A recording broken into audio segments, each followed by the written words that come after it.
films even after losing a box. After a 5-mile walk around town, I never smell your socks. You hid movies from your folks and your mom hid them from your grandma. And a lot of the time that we hang out, you record it with your camera. Always have the strength to forgive when I hit you in the eye. You eat Chinese ramen, nachos, fish, even pizza pie. Standing tall with curly hair, leather jacket wrapped. Oh look, here he comes, the Million Film Almanac. Bobbly, bobbly, bobbly, bobbly, bobbly, bellissimo. Bobbly, bobbly, bobbly, bobbly, bobbly, bellissimo. Bobbly, bellissimo. Bobbly, bellissimo.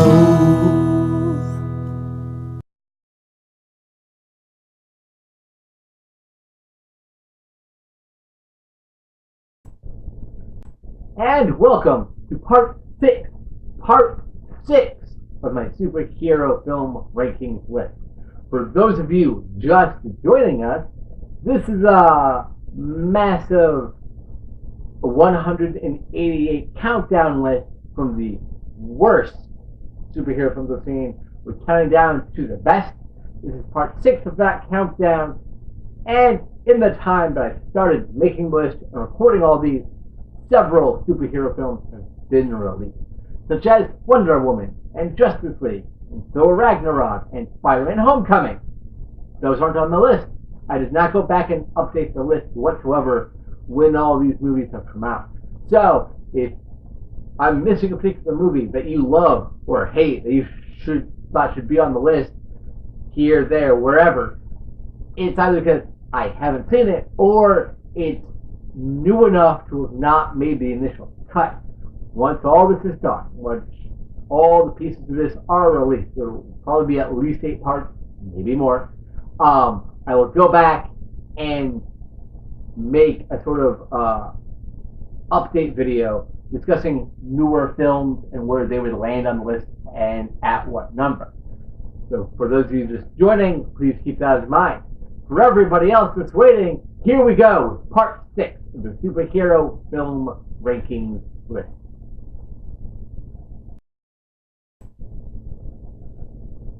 Number 57 is Planet Hulk. Planet Hulk is a direct-to-DVD animated Marvel film based on the comic of the same name that sees the Hulk go to a planet where he is made into the championship gladiatorial combatant, and his subsequent help of revolution of the slaves there and that sort of thing. And of all the Marvel direct-to-animated films from this time period, this is the one that looks the absolute best. From an animation standpoint, it's the most engaging character design. It is the less stiff, most fluid moving, and it is just a lot of fun.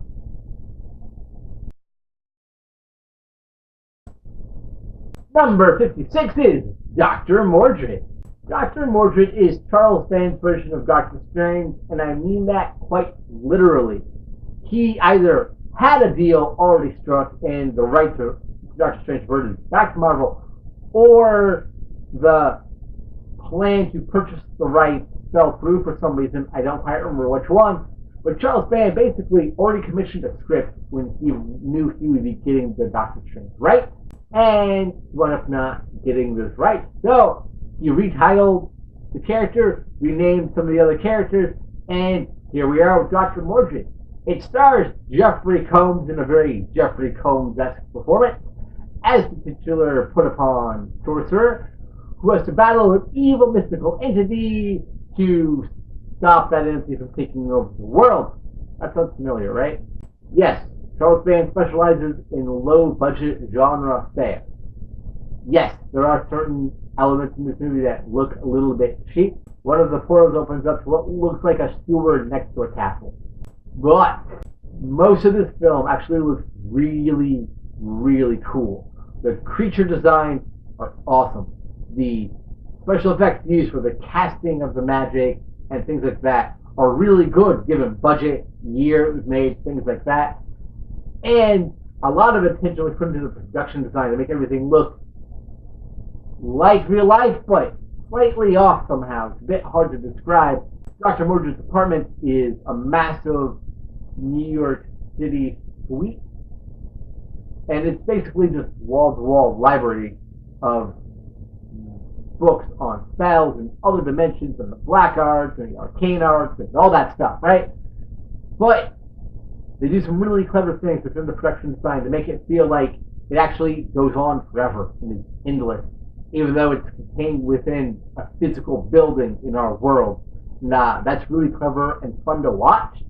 And if you're interested in seeing what a low-budget Doctor Strange could have been, and you don't mind some weird plot holes and the occasional cheap-looking set, I highly recommend it.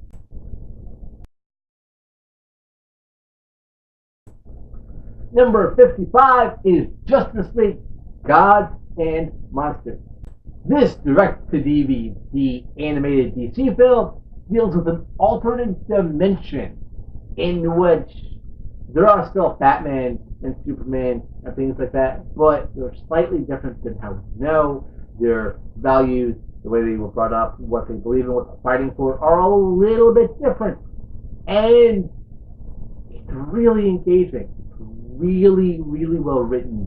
And given the oversaturation of Batman in pop culture nowadays, I think that would have been really, really hard to do, but they managed to pull it off while having a really cool adventure story and good animation and solid voice acting.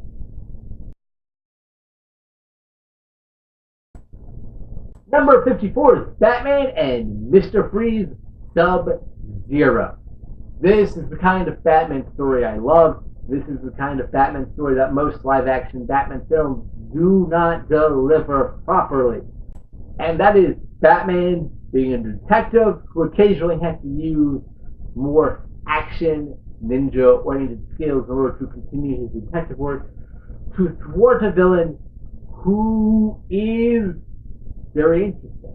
Not just the foil, not just the bad guy who wants to take over the world, but wants something tangible and relatable and engaging. And this movie delivers all of that, while wrapped up in beautiful, beautiful imagery and a good voice acting from most everybody. A few of the supporting characters are only okay. But for the most part, Batman and Mr. Freeze Sub-Zero is everything I want in a Batman movie. Mr. Freeze's reason for doing what he's doing and how he goes about it is interesting. And his plight is sad. Batman actually feels bad for having to fight this guy, and you believe he feels bad for having to fight this guy. And things like that. The reason it's not higher is I think it's too short. Sounds weird, I know, but elements of the plot seem a bit rushed, especially with how they wrap up Mr. Freeze's story near the end. Really, this movie could use like another 10 to 15 minutes to flesh everything out, give it some time to breathe, so the audience can feel the full impact of everything going on with that. But even that's a relatively minor complaint for what I do consider to be one of the best Batman films. It's not the best, but it's in the top 5, definitely.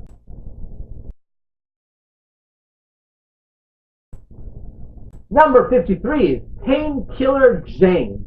This is based on a comic book with a made-for-Sci-Fi Channel film, not to be confused with the made-for-Sci-Fi Channel TV show, Painkiller Jane, based on that same comic book. This movie was supposed to launch a show that never happened. They went down for a few years, they revamped it, brought it back with a wholly different cast and a different overarching plot line as a TV show. I haven't seen the TV show. I have no opinion of the TV show. I've only read a few of the comics, specifically the crossovers with other characters like Danger Girl and whatnot. So I don't really know the comics too well, but I can tell you that the original Sci-Fi Channel movie, Painkiller Jane, is really, really awesome. I already have a full review for this film, shot and ready to be released when we're done with all this superhero rankings list stuff. So I won't spend too much time here, but acting, great. Special effects for a sci-fi criminal movie, great. The editing is phenomenal, and there are a few issues in terms of some of the subplots not going anywhere, and that's where it was meant to be a TV show pilot thing really does not work. But so much of the film is awesome and enjoyable and lively and energetic that I highly recommend it.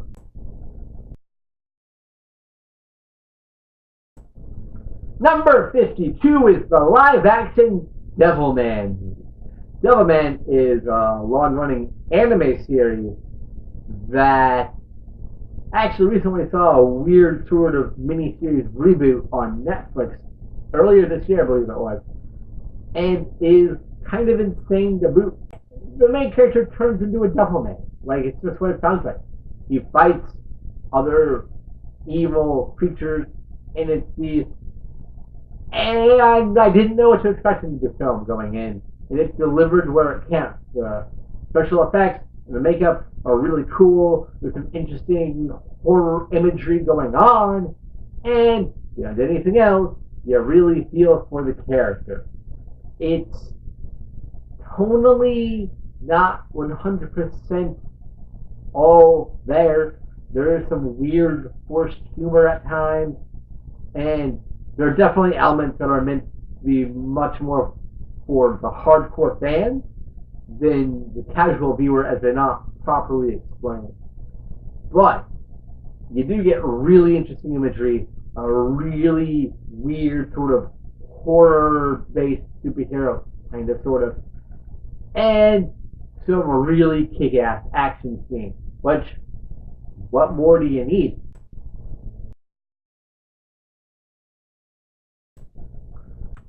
Number 51 is the best theatrically released live-action Batman film to date. This includes films that won't appear on this list, like Justice League and that sort of stuff. And we'll probably all know what I'm talking about. I realize a lot of the fanboys and fangirls will probably crucify me for having this not even in my top 50, much less my top 10, much less my top 5, as the fan base surrounding this movie is a little bit toxic and annoying, but that's not the movie's fault. The Dark Knight is 2/3 brilliant. 2/3 exciting, awesome, great character stuff. And the last third of the film completely fails on everything. The boat stuff with Gotham citizens having to choose what to do doesn't work. Does not work. The ending fight sequence with Batman's staticky eye thing, I guess meant to represent the sort of radar stuff he's using, looks stupid. The actual ending, the last 30 or so seconds of the film, with Batman taking the blame, that's over the dumbest shit. You literally have a live, living Joker right there to blame everything on. You tell the truth. You go, Joker drove the man crazy. This isn't Harvey Dent. Joker did something to his brain and made him insane. Because that is the truth of what happened. Nothing about that ending of Batman taking the blame for killing somebody that he didn't kill, that is stupid. That is so stupid that what I'm going to say is about to surprise everybody, because the rest of the movie is rather immaculately written. I know there's some plot holes, like Batman saves Rachel Dollar from that party, the Joker crashes and swings out the window and doesn't go back to make sure the other people at the party are okay. That's a plot hole, that's there, that's not just nitpicking, but it also allows the emotional character truth of the moment that just happened, and I'm okay with that.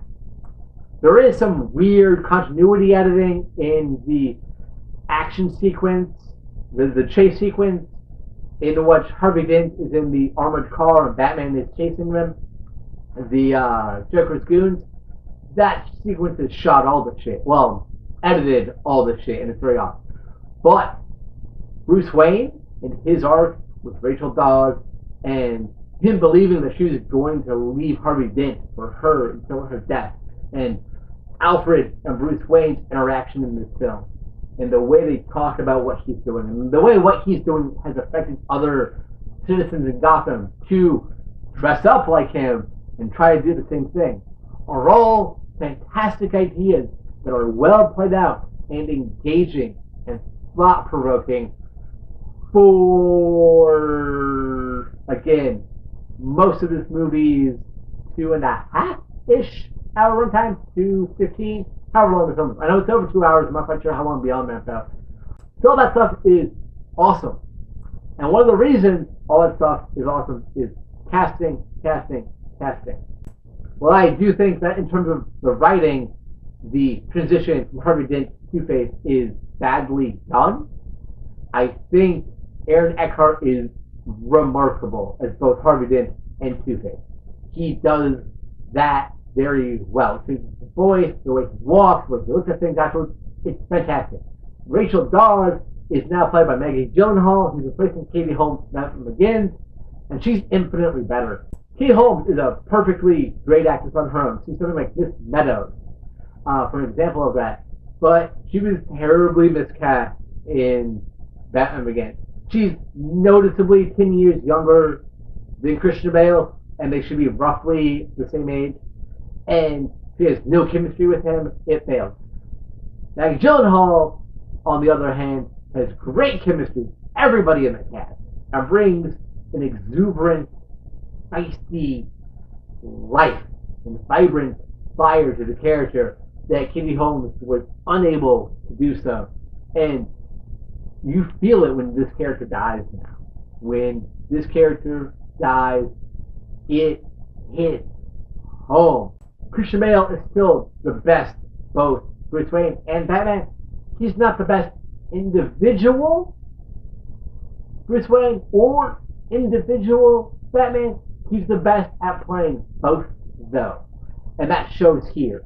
But the real reason this film is as fantastically awesome as it is Heath Ledger. Heath Ledger's performance has been talked about to death. And I realize I'm going to have nothing new to add to this.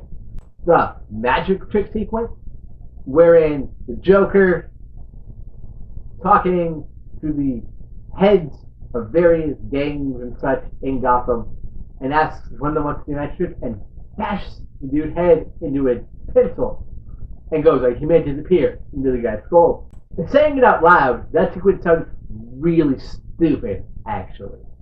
It sounds sort of, oh, okay, so he killed you with a pencil, who cares?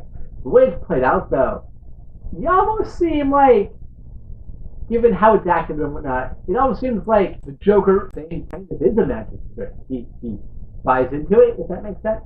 And that lunacy, that idea is beautifully done. There's a sequence where the Joker says something along the lines of, he's like a dog chasing a car. He wouldn't know what to do if he caught it. That rings true within how this character is written and performed. And it's that you're never sure what he's about to do. You're never sure where he's about to go, what he's about to say, or anything like that. And that is brought to life so believably and so engagingly that it's that nobody else on the planet could have portrayed it like Heath Ledger. And that is magnificent to watch.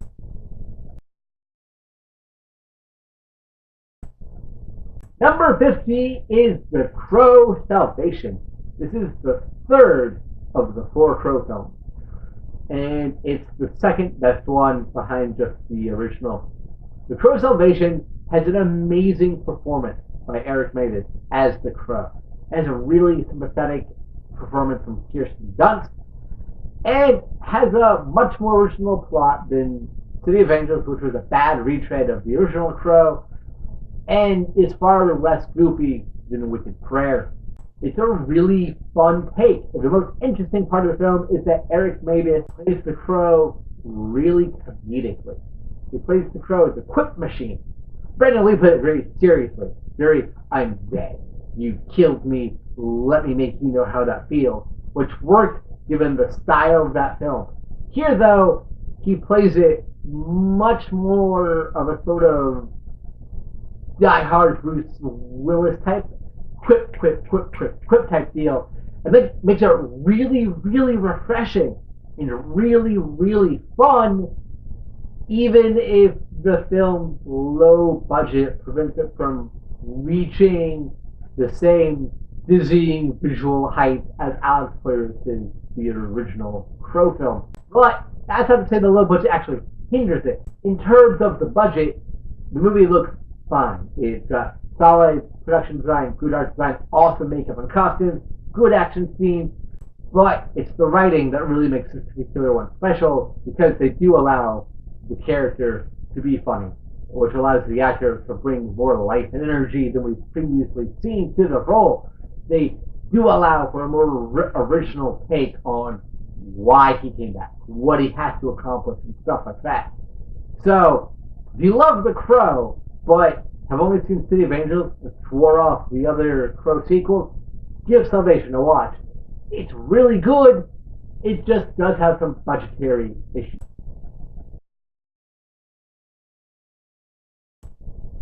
Number 49 is Justice League: The New Frontier, based on Darwin Cook. Is that his name? I want to say his name is Darwin Cook. Based on Darwin Cook's graphic novel, The New Frontier is a retro sort of throwback in both animation style and setting of the formation of the Justice League. That's just a whole lot of fun. It's really cool. It's really interesting. It's just joyous. It just has fun existing as its own entity. And it looks really good. It moves really well. But it's kind of odd in that Aquaman shows up at the literal very end of the film. And that's that. That's it. That's his entire appearance. It's maybe 5 seconds long. Confusing. However, characters are written strongly. The animation's fantastic. And if you're tired of Batman vs Superman with Justice League either being way too serious for something good or literally just spinning its wheels and accomplishing nothing of note at all, and you want something that involves those same characters in a really cool, fun, dynamic way, Justice League: The New Frontier is one of the best DC direct-to-DVD animated movies.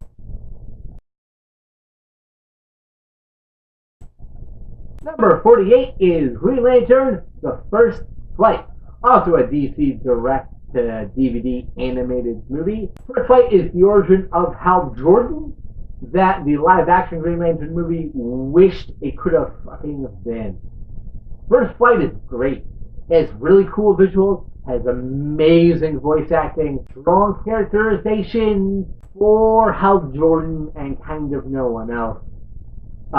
Which is the problem here. The bad guy is lacking entirely, and the other characters, while fun, are a bit one-dimensional. But the movie moves so well and so quickly, and the action is so well edited and filmed and put together that that's one of those things you don't think about while watching the film. You only think about after the fact when trying to describe it.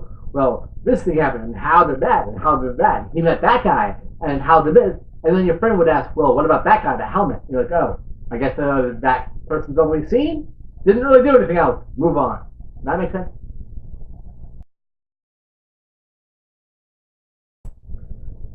Number 47 is Watchmen. Zack Snyder's adaptation of Alan Moore's insane graphic novel is a visual wonder to behold. It's an amazing combination of style, costume direction, art design, production design, music, all coming together to visually tell as much as possible.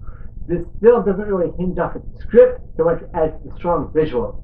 Yes, they changed aspects of it, but they changed the weakest aspect of the comic to make a more straightforward narrative that still drives at home the same overall point of where humanity needs to head in order to get over itself, basically. The acting, fantastic. Costume, great. Song choice, placement, directing, fantastic. Watchmen is near perfect. It is too long. The director's cut's actually longer, but more fulfilling. But the theatrical version is too long because some of the subplots simply don't pay off properly.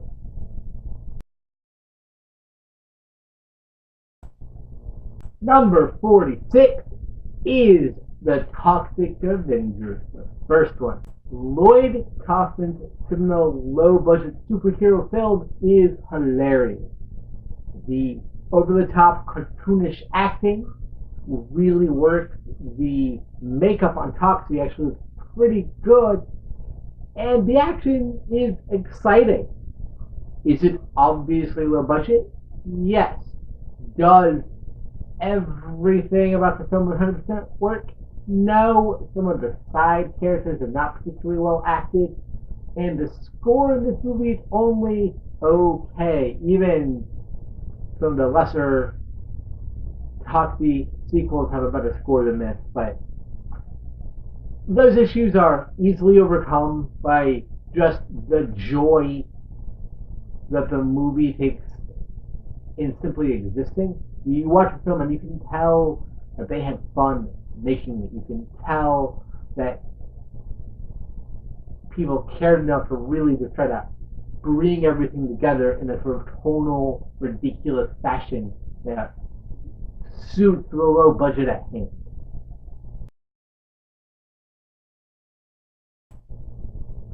Number 45 is Hellboy 2, The Golden Army. First Hellboy movie is pretty good, even though the director's cut isn't great. Second Hellboy movie is pretty freaking fantastic. From the jaw-dropping monster marketplace to the impressive special effects, the bigger action scenes, the better character development, the more intense personal take on the story that involves Liz and Hellboy more in terms of their interplay, their reaction, what their love means for the rest of the world, and for generally being an overall better film, in part thanks to Luke Goss as the main bad guy, who's incredible in the film. But I think the movie loses something by getting rid of Jonathan. That serves as a solid introduction in the first film to this world, and I understand why we follow him. And not having him here after John Hurt's death in that film feels odd. The character starts to be groomed in that specific manner, and to not have him here loses something. We get a few other more fun bits with Jeffrey Tambor because of it, but I think plotting wise, the film would have had a longer lasting emotional impact if he were still around.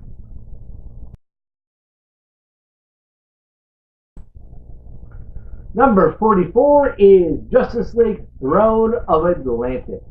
This is a DC animated direct-to-DVD movie, and for anybody who's ever stated that Aquaman sucks, Aquaman's boring, Aquaman doesn't do anything except talk for fish, ha ha ha, watch this film. Don't watch Justice League. He's atrocious in that film, in part due to the terrible actor playing him. But here, he's awesome. He's relatable, he's interesting, he does some really cool kick-ass things. He's badass the entire way, and it's really fun. The plot's pretty interesting. The movie moves at a fairly fast clip, and I really like it up until the end. I don't think the climax actually works very well. The big fight sequence is kind of a letdown for me. But the visuals are strong, the voice acting is cool, and just seeing Aquaman be treated with respect, dignity, and get to kick ass is a lot of fun.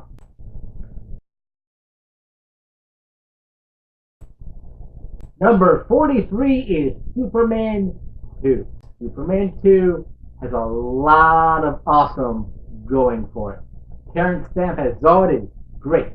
Christopher Reeve, even in much worse Superman films, is always fantastic. The first half of this film is really, really good, if oddly comedic at times. It is a fun, weird setup to the Kryptonians to escape from the Phantom Zone, and Superman's reaction to them existing is pretty interesting. And the actual ending, right, 10 minutes are great. But there is a stretch, 20 to 30 minutes, that feels like it's spinning its wheels, just pad the movie out a little bit. It's kind of awkward. And I'm not sure if that's due to the troubled production history or what. But minus that, this film is in some ways superior to Superman in terms of production, costume designs, and things like that.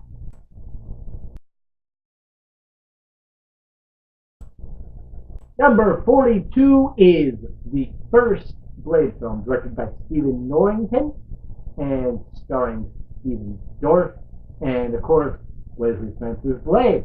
This film is credited with helping to kick off the current superheroes are everywhere in movies these days trend, when it became an unexpectedly huge hit upon its release in 1999. It mostly very much works. There are a few plot holes that are just like, huh? And the CGI at the end, with Stephen Dorff sort of gaining all these powers, doesn't work. It's bad CGI, which into a movie up until this point actually had fairly solid special effects. I like Wesley Snipes quite a bit as Blade.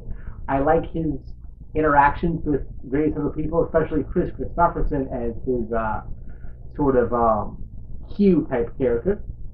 And the plot is really fun and engaging, and the action is good. It just, due to that ending, it sort of feels like a letdown overall. But it's not. It just isn't. It doesn't sustain itself over its full runtime.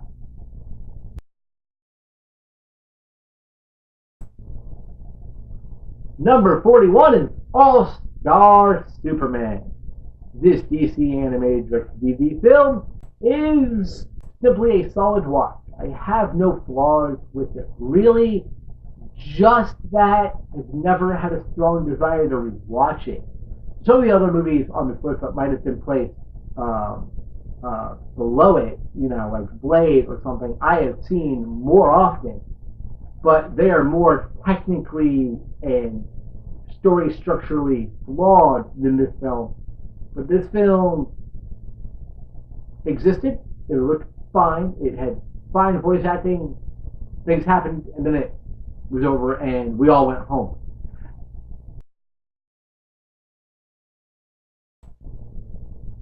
Number 40 is The Scribbler. The Scribbler is an intense, weird, almost nihilistic punk take on the superhero genre. It was a straight DVD movie from 2015, I believe, and just kind of kicks all the ass. It's so fun. It kind of just hits the ground running and is non-stop insanity its entire way, with really strong performances from the central cast and one weirdly edited sequence that takes me out of the film for the 5 or so minutes that it's going on. The bizarre sex sequence that doesn't really need to be there and doesn't really add that much. Like flashbacks are happening during it and whatnot. I think we could just have the character flashback to these moments in a different way that added a bit more to it. But hey, outside of that, we got really strong cinematography, really gorgeous lighting, and our really original, awesome female superhero.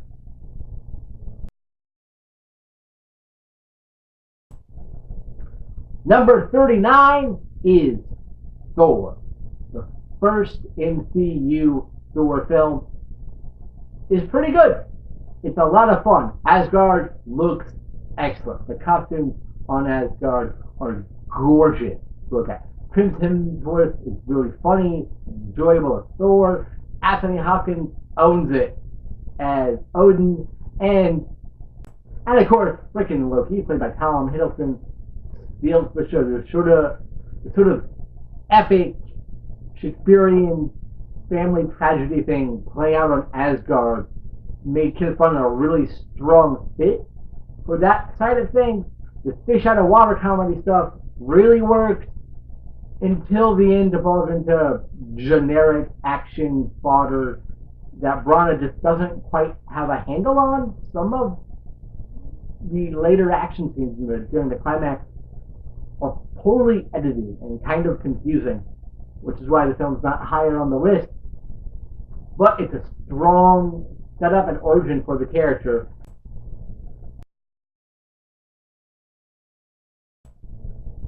Number 38 is Citizen Toxie, The Toxic Avenger Part 4.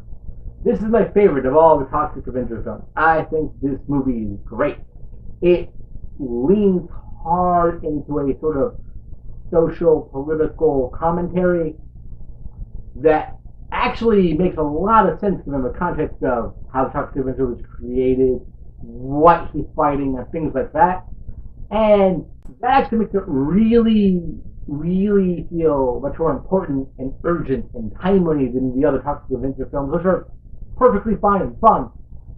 I also think this has the best acting by current cast members. I think it has the best production design, and I think Toxie's look in this one's the most interesting. Overall, if you like the Toxic Avenger movies, haven't seen this one, I think you really need to. It's pretty effing great. The limited budget still shows. There are still some issues with that in terms of the ambition they're trying to do and the budget they had. Those very minor nitpicks versus what the movie actually started to do and what it accomplishes.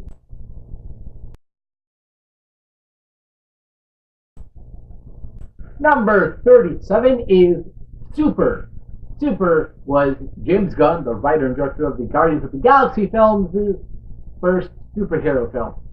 And from including the Batman films, have to include this, despite it not actually having anybody with superpowers in it. Rainn Wilson, most notably from The Office fame, plays a man whose wife, Liv Tyler, leaves him for a drug-dealing crazed Kevin Bacon, so he has a mental break and decides to become a vigilante to try to win her back.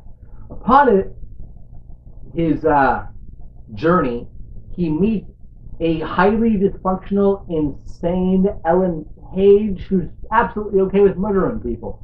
And if this sounds, what's the word? Messed up. If this sounds insane, and if this sounds totally not like what you expect a superhero movie to be like, A, you're right. B, you've probably never seen a James Gunn movie. And C, that's what makes this film so awesome. Everybody plays the darkly comedic tone perfectly, especially Kevin Bacon, who is fantastic as the villain. And the homemade costumes just look kind of quaint and adorable, and the darker moments really do work. And I love the ending of the film. I really don't want to spoil it because it might not be as well known as some other films. The ending is awesome.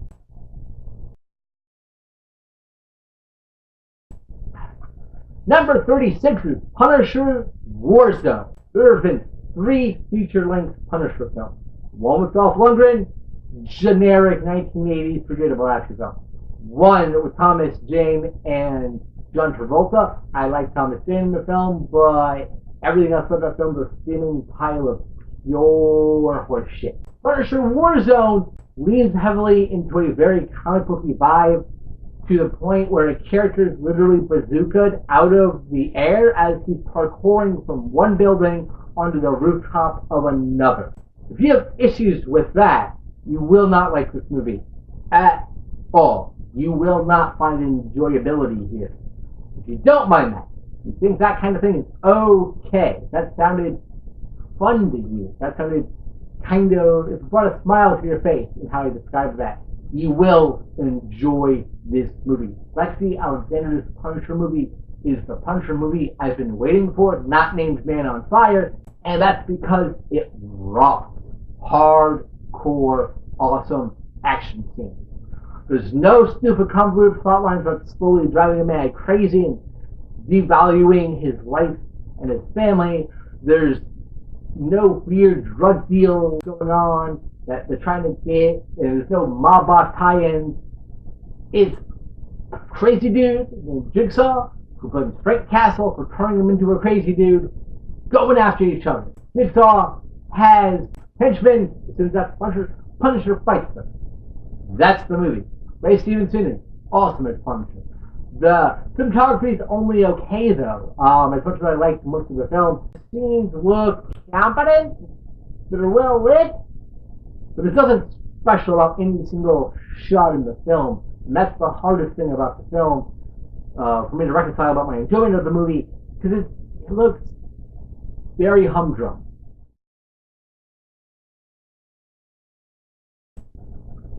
Number 35 is Spider-Man. Sam Raimi's first Spider-Man film, starring Tobey Maguire, Kirsten Dunst, and James Franco. It was really damn good when I saw it in high school, and it's really damn good now. It's got really great characterization. The evolution of Peter Parker discovering his powers is wonderful. The bad guy is interesting, played by Willem Dafoe, of course, and intense and genuinely scary. Some of the CGI was a little too cartoony nowadays, but I do remember being impressed by it back then. And it's just a really great, intense setup.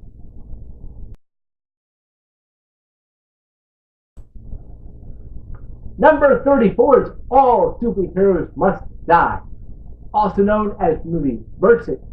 This is a Jason Troost film, and Jason Troost wears an eye patch right here. Not because he wants to, because he literally has to due to, I can't remember if it was a childhood injury or an illness from childhood or something like that. He's made several films, definitely something we've heard me talk about before, and I really like his style. All Superheroes Must Die, while it has a few moments of levity, is what I imagine every DCEU movie that's not called Wonder Woman tried doing. It's gritty, it's realistic, it's grounded, and it still bloody works. It still works. They don't let the idea of something being gritty or realistic dictate how dark it needs to be. No, how dark it needs to be is dictated how gritty it needed to be. There's a distinct difference there, right? And it's wonderful. It's wonderfully acted. The costumes, though done on a low budget, look great. The main bad guy's plot is ingenious, and the ending doesn't offer easy answers to anything, but it's well worth your time. This Juice has a YouTube channel up that has a lot of his movies up there you can watch for free. I'm not sure if this one is, but check it out. It's going to be worth it, I promise you.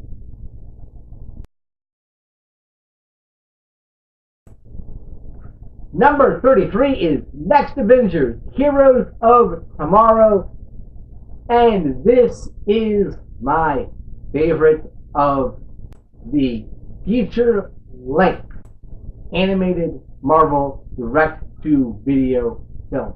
This one doesn't look quite as good as Planet Hulk, but I think the story is way more interesting, focusing on the children of the Avengers who were killed by Ultron, with just an elderly Iron Man being able to make it out and raising the children as his own. The kids wonder where they're from, what their purpose is, and they discover it when Ultron comes back and steals some of their parents' equipment in order to find a possibly still living Hulk and get him to go crazy so he can. It's a bit convoluted, as you can tell, but it comes together very nicely. It's a lot of fun. The voice acting, excellent. The action scenes are awesome. And the focus on new characters and how they relate to or are similar to their parents, to the other heroes that we, as a collective pop culture unit, know better, is really clever and fun. And I like what they do with that. And the emotionality of certain things really works.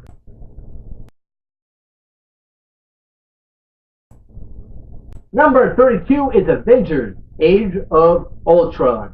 Parts of this movie feel a little bit rushed, especially Scarlet Witch and Quicksilver's turn to good doesn't totally work, despite I think both actors being quite good in those roles.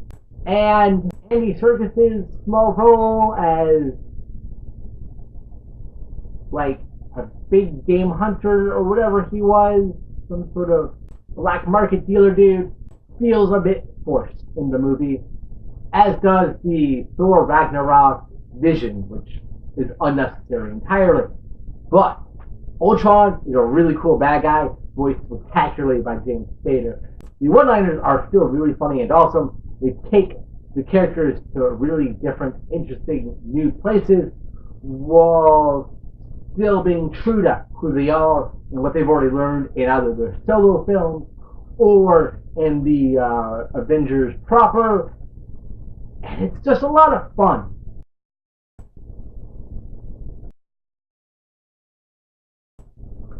Number 31 is Ant-Man. Ant-Man has spectacular visuals. It's really hard to pull off a unique looking size change as this movie does, as shrinking or making people bigger has been done in movies since the invention of movies. This film finds an angle to do that. It's really engaging, really fun, and topped off with a wonderful, brilliant cast, all game for the silly heist movie that this is. And the comedy never feels forced or awkward and is awesome.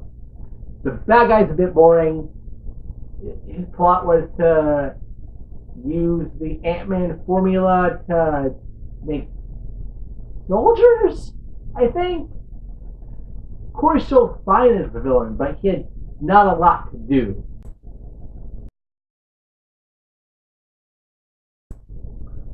Number 30 is Batman Under the Red Hood. This is awesome. Batman Under the Red Hood is based on the DC comic of the same name, and sees the villain, Red Hood, start attacking Batman in the ways he knows will drive Batman crazy. And then it's a mystery of who is the Red Hood? How does he know Batman so well? And things like that.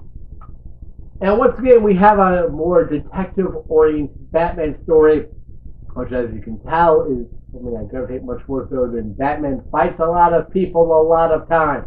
No, Batman's a detective, people. But, more importantly, this deals with the themes of being a vigilante, of what Batman does in terms of dressing up and going after criminals, and why he just doesn't kill them in a great way. It's well animated, the voice acting is amazing, but it's the dialogue and the writing for the characters that really makes this stand out, as it's awesome. It's very clever, very smart.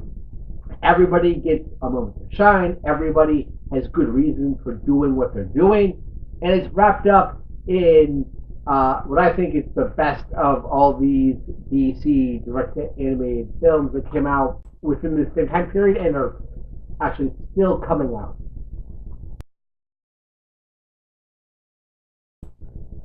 Number 29 is Doctor Strange. This is the MCU live-action Doctor Strange starring Benedict Cumberbatch, and I'm going to be upfront, I was not 100% on board with his casting when it was first announced, however many years ago it was. I know they delayed the movie solely to get him in it. I know that. I can't remember the timeline there, like, it's delayed by a year or two, I don't remember, but when he was announced, I feel like I was Benedict Cumberbatch out. Just, he felt like he was in everything, and it was a bit annoying and obnoxious. Like, he's not that good in the Fifth Estate. Granted, that movie overall is just bad. It's poorly constructed, so maybe that's the issue there. I don't know. And then in interviews, he just didn't seem like he was ever having fun. It was weird. For those who are about to ask, I've only seen 2 episodes of Sherlock, so. But I was wrong. He's great as Stephen Strange. He plays the dickish side of things very well early on. He plays the desperate side of things after the accident perfectly. And the awestruck wonderment of insanity is really just all over his face.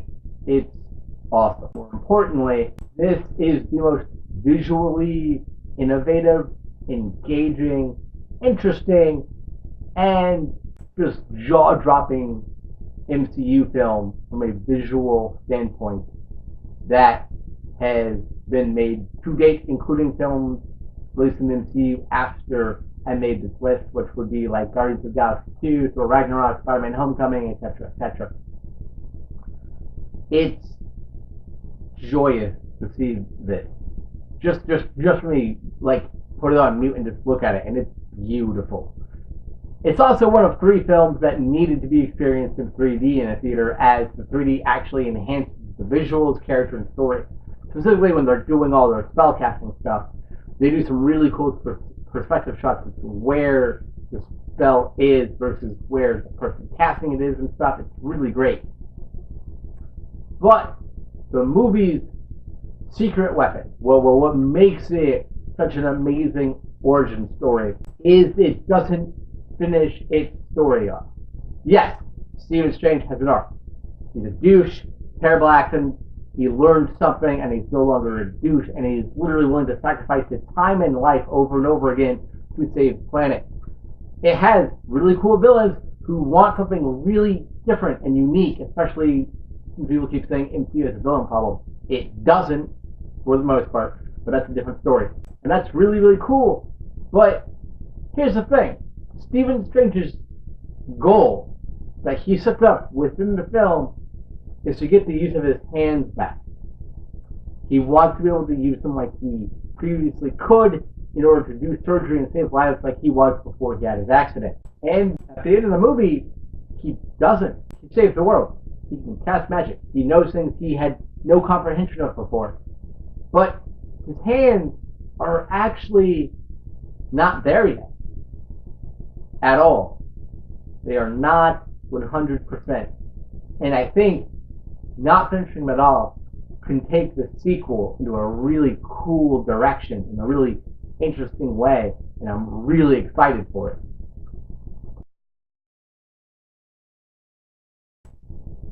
Number 28 is the frickin' Rocketeer. I will fight you if you disagree with me. I will fight you to the death. The Rocketeer is a masterpiece years ahead of its time. Joe Johnston is the director. He finally got his due when he got to direct the first Captain America Marvel movie. And the things he's best at are on full display in both films. Period accuracy. He is amazing at making a film, no matter how modern it is, no matter what kind of special effects are on it, feel like it was made in the era it takes place in. That's on display here. It's on display in Captain America. Even on display in parts of Wolfman, the stupid Benicio del Toro film that had like 9 directors before he attached. And it is great. I love the cast. I love Timothy Dalton as a sort of Errol Flynn type. He's a lot of fun. Jennifer Connelly is amazing. And the film's flying sequences look fantastic. Even today, they hold up really effing well. It's adventurous. It's fun. It has an amazing score. And if you put it off because it did flop in theaters, rewatch it. It is worth it.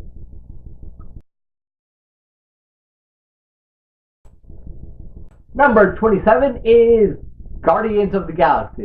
It's awesome. It's a whole lot of fun. It's brilliantly cast.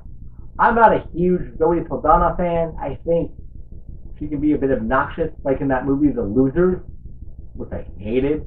I thought she was the worst part of. And I've seen her in other films that I just was, I don't get you. But she's excellent here. Excellent as Gamora. She and Chris Pratt work very well up together. But of course, it's Groot and Rocket who steal the show. That's no surprise. They are voice acted to perfection. And it is awesome. I grant that Ronan the Accuser, played by Lee Pace, is a little bit boring. He's just a religious fanatic, and that's kind of all there is to him. He's very one-dimensional, but he's played well. He's imposing in the fight scenes, and the film looks great. He's truly hilarious and has a massive heart.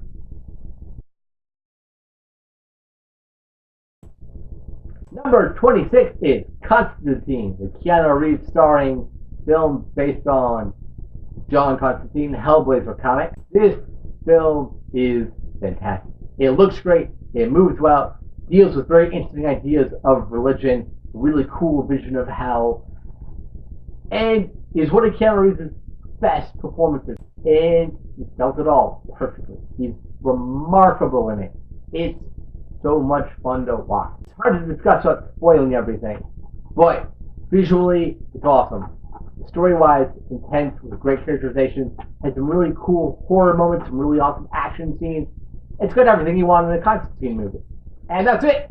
As always, I've been your host, Bobby. Thank you for watching, and I'll see you next time.